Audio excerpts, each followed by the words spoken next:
Okay, so welcome.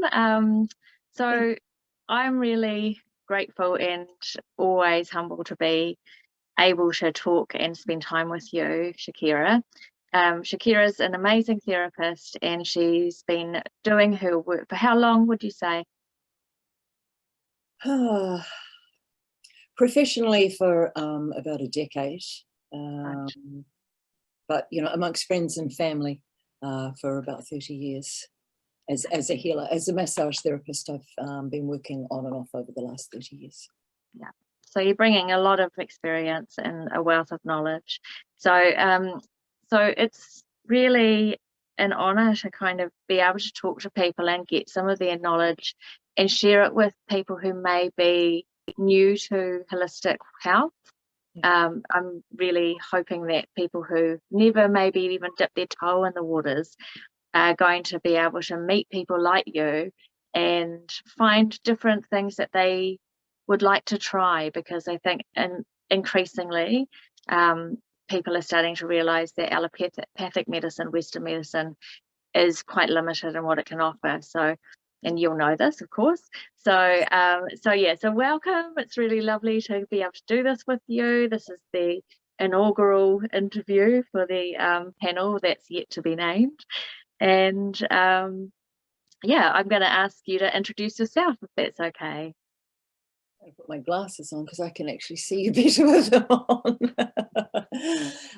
So I'm Shakira Quinn, and I'm an energy healer and clairvoyant, and I love working with people on all different levels. I prefer to think of myself more as an educator rather than a strictly healer in terms of being strictly a healer, because I think one of the really important things, especially in the current times, is that people realize that everybody has the gift to self-heal, and everybody has their own innate talents and gifts in this field. May not be something that you wish to do professionally, but even just giving somebody a hug and being an active listener can have a profound healing influence.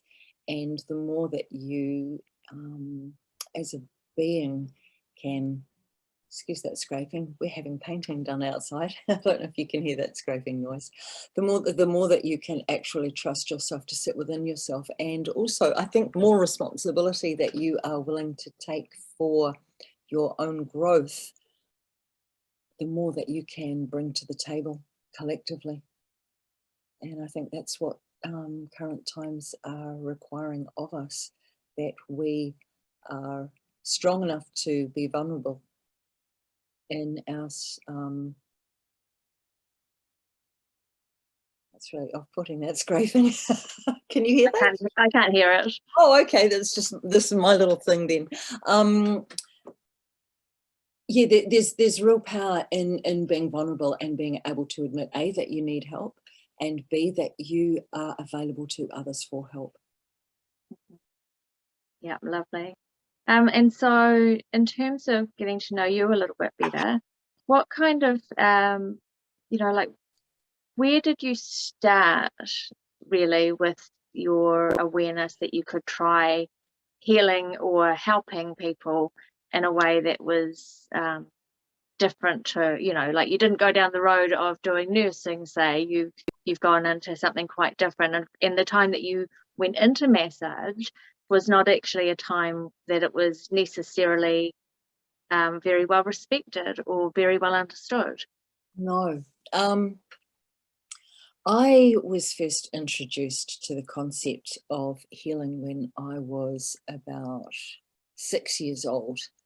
And I had a series of dreams where I was sitting with a whole pile of other people, and I realized that we were sitting listening to Jesus speaking in real time. And I found that really exciting. And every night when I went to bed, because I was raised Catholic, I used to pray that I would go back to my Jesus dream. And It was usually always the Sermon on the Mount and the breaking of the bread. And I used to sit there watching him perform this miracle of just this endless basket of food being shared around. And he'd always kind of look at me and grin and wink and wave. And it was like, oh, Jesus noticed me. And it was a real buzz. But one day in my dream, he looked at me and he just went like this. And the next thing I know, I was Jesus and I was sharing the loaves and the fishes. And in this dream, I had the most incredible sensation of energy searing through my body. And I had no idea what it meant. And I was so overwhelmed by it. I made the mistake, obviously, a few days later of sharing that with a nun at school. Who told me that that was Satan doing his evil work, and that I had to pray for forgiveness. So it kind of made me end up really rather with a dysfunctional relationship with Jesus. But we got it back on track again a while later. My own healing journey very much took me into darkness before I came out into the light. And I got into massage through trying to get healthy, because I'd been doing a lot of drinking and a lot of, really messing around and not eating with eating disorders. And my flatmate was into bodybuilding, and she used to drag me along to the gym, and her gym instructor was a massage therapist. And so I kind of started to get into the whole being this vegan bodybuilder and doing massage. And it was really hard back in those days, because, there was this real psyche that if you were female and young and you're doing massage, you must be doing extras. And it was a real hassle. It really was. And so I just kept dipping in and out of it. And I'd, do it for 6 or 8 months, and then I'd get bored. And so I'd go and do waitressing, or go and do childcare, or, go and travel to a different country.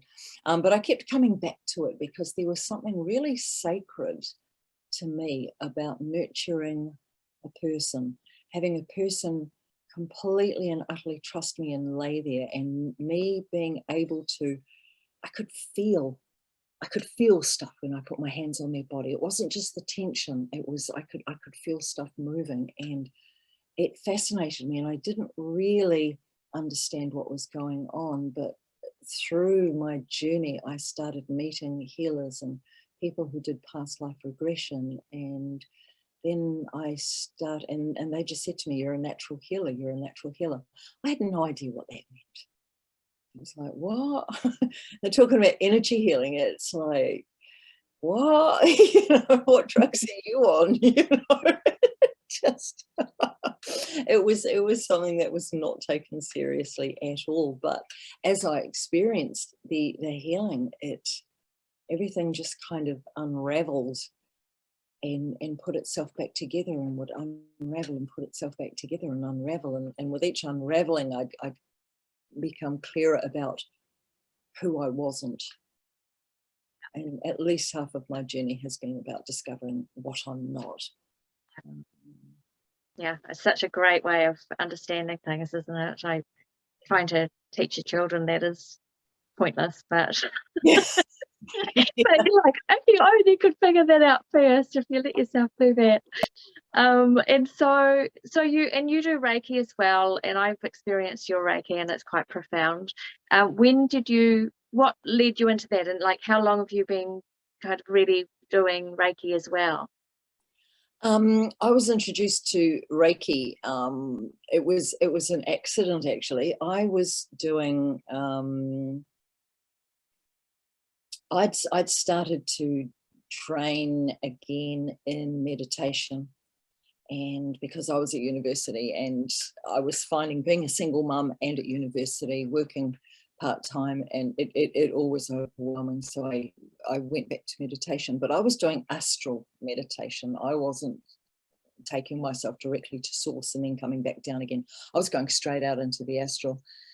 And it was really powerful, and I was getting lots of visions and lots of insights and lots of information. But it was actually inappropriate, because I hadn't built my Sushumna, I hadn't strengthened my alignment, and I wasn't opening up safely, I wasn't closing down safely.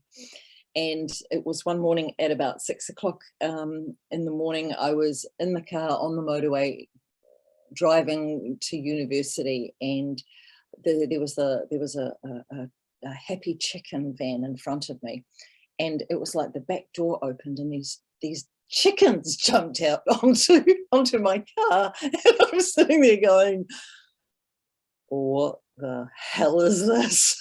And they were headless, and they were these dead chickens. Oh, and but I could still kind of see their heads, and they were, I don't know who was more surprised, them or me. And I thought, oh my God, I have finally lost the plot. And these chickens were like, they were screaming at me about the fact that, you know, I was a human killing them, and it was just like, go away, leave me alone. And a few other things happened within that experience that I won't bother telling you about. But let's just say I turned up hysterical, in tears at university, and one of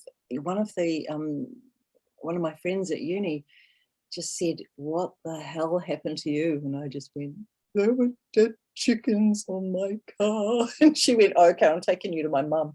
And her mum was a Reiki master, and she put me on the table, and her mum looked at me and she said, oh my God, what the hell are you doing? You're doing the wrong kind of meditation. My heart chakra extended beyond my etheric body, and I was just sucking in anything and everything that didn't belong to me. I was walking around like a goddamn vacuum cleaner, and but basically had an energetic and nervous breakdown.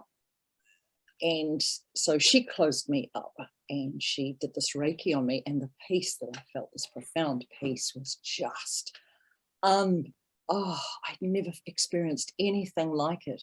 And she said, no more of that meditation, you know, you wait till you finished university and then go and learn how to do it properly.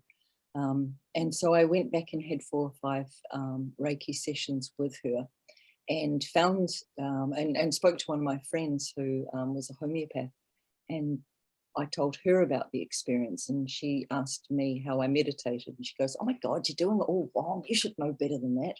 She taught me a new way of meditating, which is going heart, ajna, crown, soul, up to source, bringing source energy down through into your Earth Star chakra, being fully grounded, fully aligned, and then, you know, allowing your evolution to happen at the right rate and rhythm. I mean, there's something pretty egoically wonderful about walking up to somebody and answering the question before they ask it, but it doesn't mean that it's actually doing you as a human any good to have that kind of power if you don't know how to switch it on and switch it off. No, it's really power that's got you, isn't it? Yes, yeah, and it's really easy to get stuck in that whole egoic sense of, oh my God, I'm so, you know, I'm the biz. It's like, yeah, here to do what you're supposed to do, rather than be this, you know, spirit guru. Just here to do what you're supposed to do for your own soul's evolution. Stick to that and you won't go wrong, you know. And so that started me off on wanting to be able to do that for myself on a daily basis. And so I spent I took 2 years between doing level 1 and level 2, and then another 4 years between doing level 2 and my master's. I know some people can do it in 6 months, but I really wanted to embody the learning for myself with Reiki. And I think that's why now, you know, like over a decade later, the Reiki that I do, as you've said, is actually so profound, because it's been a slow journey, and I've been comfortable with it going slow. Yeah. And it's as much about my own evolution rather than being well, I mean, it all is, isn't it? Really, everybody's journey is so reflective of what their journey needed to be, and so there's no right or wrong answers. So somebody who, you know, comes to something very quickly and then maybe has to go, you know, feet in the fire to get the experience, we'll get there. We just do it different ways. But there's always, that's part of the beauty of kind of having a wide network of people around you, is you understand that everybody's got there in different ways, but you also have different people who serve different purposes, I think, when you're getting healed, or when you're, you know, searching for, because I really feel, I'm going to go into a little rant here, but I really feel like, you know, every healer we meet is just a teacher for the time that we've come to be ready for an understanding. So, you know, we are essentially always healing ourselves, and it's really our bodies and our spirit and mind all coming into alignment and choosing this moment to learn this thing. And so we've got these wonderful people along the way who have this natural ability to bring something special to their work, and they are healers. But essentially, everyone who's doing some kind of modality like this is also just healing themselves through it. And that's, you know, that's the beauty, is we're all doing our healing together. I think those of us that were starting 30, 40 years ago have had long, slow, hard slog, whereas people who are diving into it now, it's happening so much more rapidly. I think they're achieving, you know, evolution at such a faster rate, and that's wonderful, wonderful. In fact, it's almost like they're catching up and taking over. It's but it's like your children, isn't it? Your children come to be greater than you are, and you know, and you've got to have the humility to be able to step out of the way and go, thank goodness, I wanted you to do better. Yeah, absolutely. So a couple of things came up in that little story there. So I know that you're vegan. How long have you been vegan? On and off for 30 years, depending on where I was living in the world and what was available. And also because I've had a lot of food intolerances, there are sometimes where I've just had to have eggs because I've been unable to eat soy and gluten and the deadly nightshade foods. So yeah, food's been an interesting journey for me. Yeah. Nurturing myself.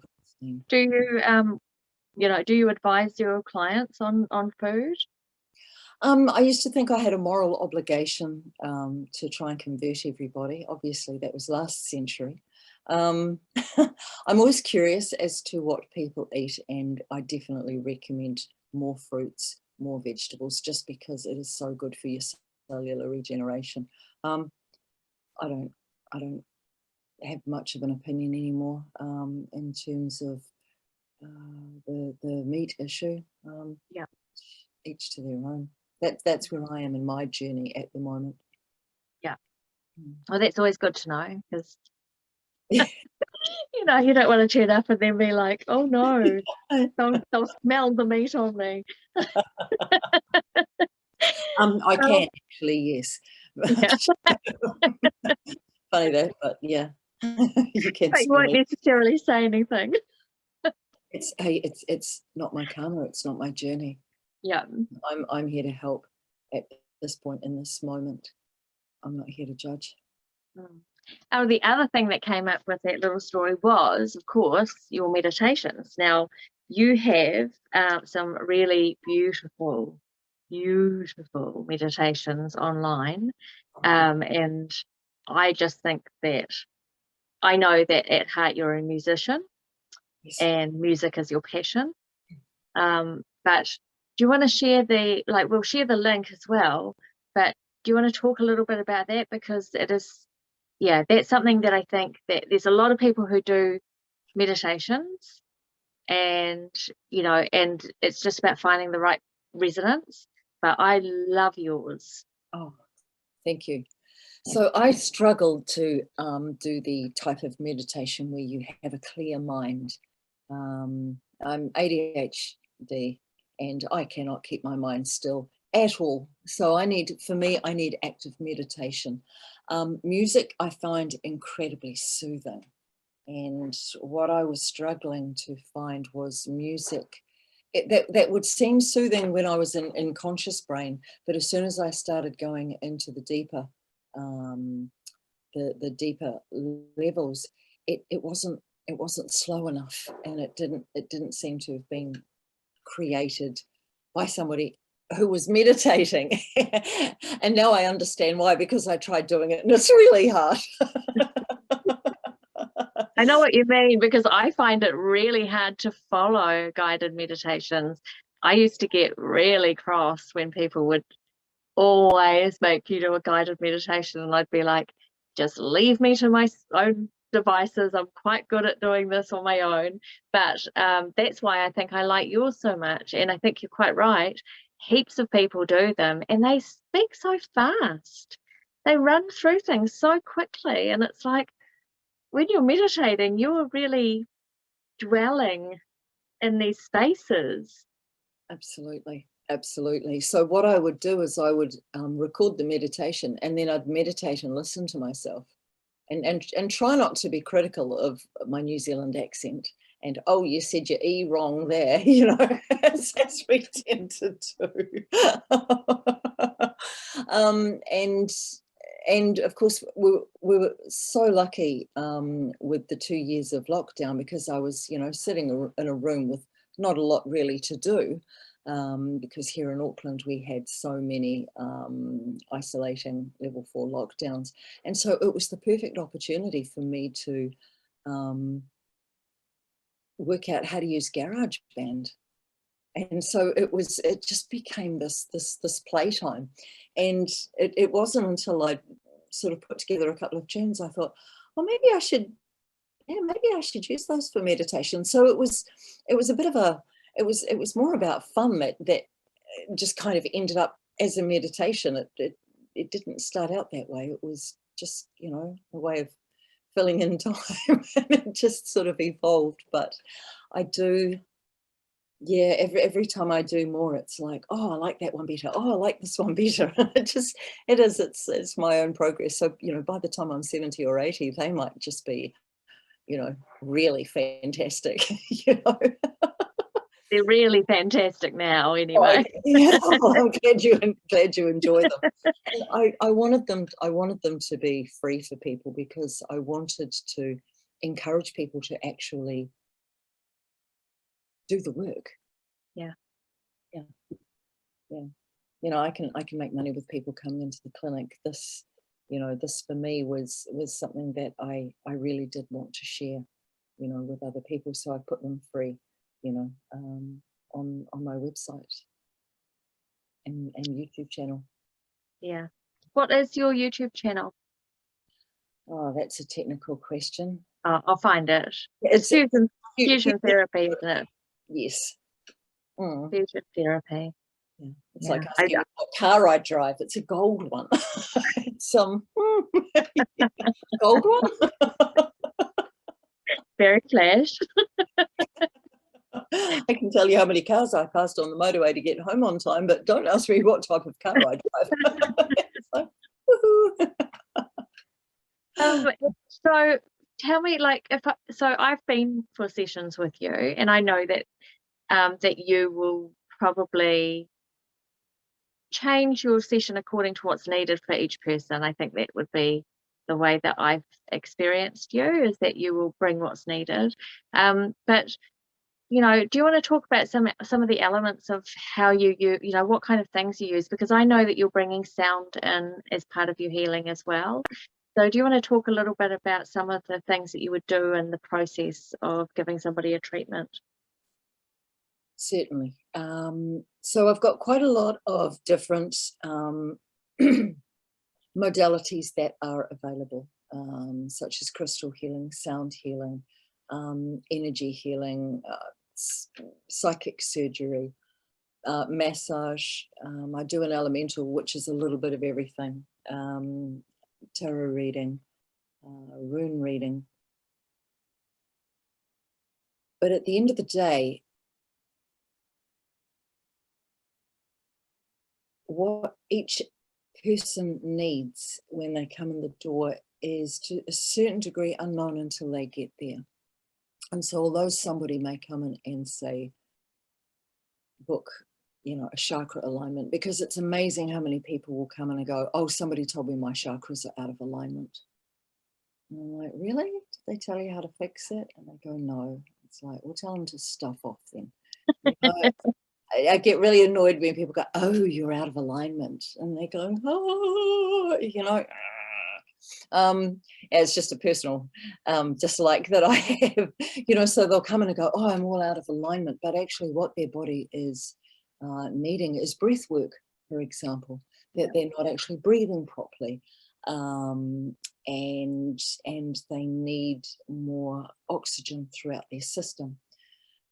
One of the first things that I'll do, so when a client comes in for the first time, I sit them down and I get information about their history on a physical level, broken bones, surgeries, operations, any accidents they may have had, emotional history, psychological history, anything that they wish to share at that point. And then I will muscle test what it is that the person needs, and it might be different to what they originally came in for. Obviously, they have the right to override what their body is saying, but I will always listen to that person's body. Then we will pop them up on the table, and from that point on, I'm the servant. I do what is required. I'm guided by the client's higher self and guides, angelic beings, intergalactic beings, whoever shows up for the healing session, and also my own healing team. So I'm very low down on that pecking order. I'm the conduit, basically. I'm the conduit. I'm the waitress. Yeah. Great. And so how long is the session with you, generally? I like to do 90-minute massages, but healing, by the time you get on the table, and I'll spend an hour just doing the back and the legs, and I like to spend at least half an hour doing the front. But the energy healing sessions, usually 1 hour is all that is required.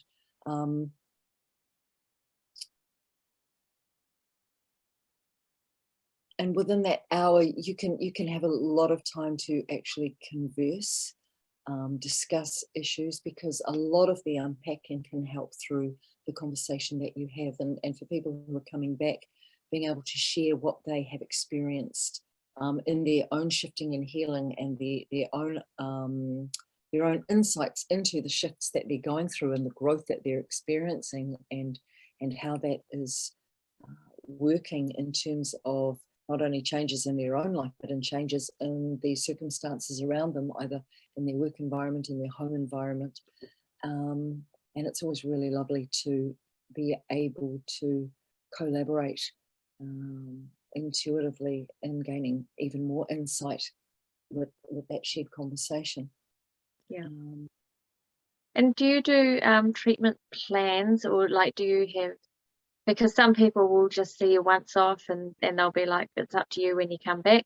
Some people will say, generally you need 3 in a row, or do you have any kind of advice for that, or is that again something that you take on an individual basis? It's very much an individual basis. I have a lot of clients who are very regular, either every 2 weeks, every 3 or 4 weeks. Half of their journey is actually about becoming healers themselves, and it's as much about the training and diving deeper and deeper and deeper. For some people, it's very much like going into a petrol station. They come in, they want to get on the table, and they want me to fill them up with the energy, and then they get out and they go on and they get about their day. But for other people, they actually want to really psychologically, spiritually, physiologically unpack, rewrap themselves, and go deeper and deeper, not only just into things that have happened in this incarnation, but past lives, any traumas that they may have been carrying, from however many lifetimes ago, including work on intergalactic levels as well, what they're doing in multiple universes, and how the work they're doing here and now is impacting that universally. All of it is perfect for the person and who they are, where they are. it's just so exciting. Yeah. I never know what I'm going to get next. Are there any things, what was I going to say? Like, are there any warnings for you? Are there, are there people who maybe come in with an expectation that's unrealistic, or do people sometimes maybe overdo it? Do they want too much all at once? Oh, that's me. Yeah. Yeah, I have this proclivity to say, bring it on, universe, and I really shouldn't. Yeah, instead of having one healing a week, why not have two and move faster? That has been my my greatest joy and my greatest downfall, and I can sense that that enthusiasm for let's just fix it now. As I get older, and as I've been burned by such enthusiasm, I tend to encourage people to just slow down and enjoy the ride.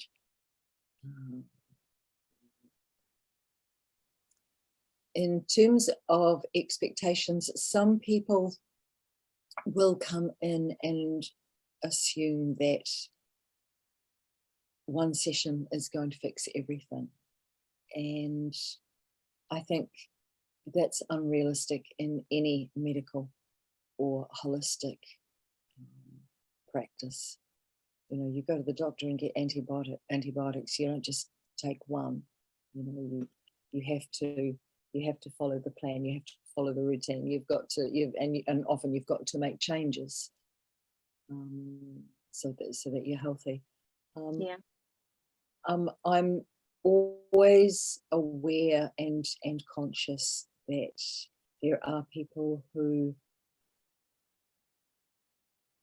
would like the healer to do the work and they not have to take any responsibility. I do get excited by that in some ways, because it's like, how are we going to make this work for this person? How are we going to support them into actually stepping into their own power so that they are fully supported in moving forward? And I am not adverse to sharing other healers with them, because I can, it's an orchestra really. I can be the violin, but it doesn't mean I'm the oboe and the cello, or the timpani section. And sometimes people are needing different things from different healers, because I may work at this energetic frequency, whereas others may work at lower, others may work at higher, and they're needing different things. Yeah. So I don't cling too tightly to my clients in terms of that, and I like to think that I empower my clients so that they don't cling to me either. Yeah. Because I'm only ever half a step ahead at most on this journey, And I do think I learn just as much from my clients as they learn from me. Absolutely. And so, that's part of this little adventure that I want us to go on. It's really about, because there's so many different people doing different things, and I think increasingly, modality is not actually an issue. So I don't think that if you want to have a healing for tinnitus, that you necessarily have to go to an ear person. I think you can deal, most people are just using a modality as a vehicle to do the work to help others, and for others to come and do the work to help themselves. So part of this for me is like you want to have as much diversity in your journey of wellness as you do in the rest of your life, and you never know what someone's going to bring, right? So you want to try different people. Sometimes you're going to have people who you don't resonate with, and I think that's the fear, is that people find one person that they like and they're like, I'm never going to another person because I've been to somebody else and they didn't do what I wanted them to do. But again, there's usually a lot more going on in that. But yeah, that's why I think even just being able to see and hear somebody talk about what they do gives people an insight about who they would feel comfortable with, because we're not for everybody, and you know, and not everybody is for us. So that's wonderful. I recommend clients trust their judgment. Yeah. I will often say to clients, you know, how did you find me? And they went, I found you through Google. And I went, and they went, I just had a feeling. Yeah. Excellent. I get really excited because it's like, yay, this person's going to be fun to work with. They trust their intuition. Trust your intuition. Yeah. And you always, I mean, that's generally because it's very hard to advertise effectively, I think. You know, I always think I just get the best people and they're the right people, you know, that, or the right people find me and I'm the right person for them at that time. So I'm always amazed at how beautifully it works itself out. Yes. And then sometimes I think the phone will ring and I think, oh, I'm not sure. I don't know what this is going to go. And usually it's amazing. Usually those are the ones where it's even better than what you would expect, because I'm like, oh, I don't know. I'm not sure if this person's going to like what I do. It's that healthy, constructive questioning yourself, isn't it? Well, is there anything else that you want to add? And then we can keep it fairly brief so that, you know, people can enjoy learning and go off and do what they want to do. Oh, I just think you should come and have a session. Come and experience what it feels like. Come and see the shifts. Yeah. Whereabouts do you work from? So my clinic is in Howick in Auckland.